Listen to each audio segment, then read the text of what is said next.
Sebanyak 115 rumah yang terjejas akibat kebakaran saluran pad gas di Jalan Putra Harmoni, Putra Heights akan menjalani pemeriksaan akhir hari ini bersama pemilik bagi menentukan tahap keselamatan sebelum bekalan elektrik dapat dipulihkan.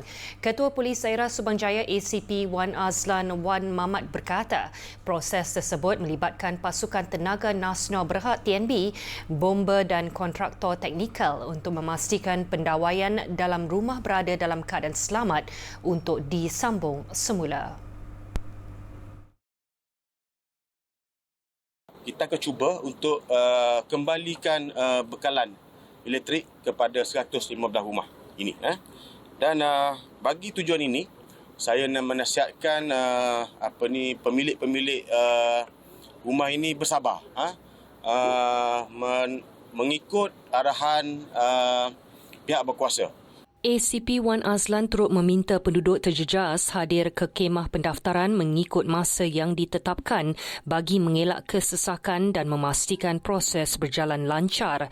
Seramai 150 penduduk di kawasan kurang terjejas dibenarkan memeriksa keadaan kediaman masing-masing semalam serta mengambil barang keperluan dan dokumen penting dengan diiringi pasukan penguat kuasa. 102 kenderaan juga berjaya dikeluarkan dari kawasan terjejas. Dalam masa sama, unit K9 Polisi Raja Malaysia telah digerakkan ke rumah-rumah terbakar untuk mengesan kemungkinan terdapat mangsa yang tertinggal. Namun setakat ini, hasil pencarian adalah negatif.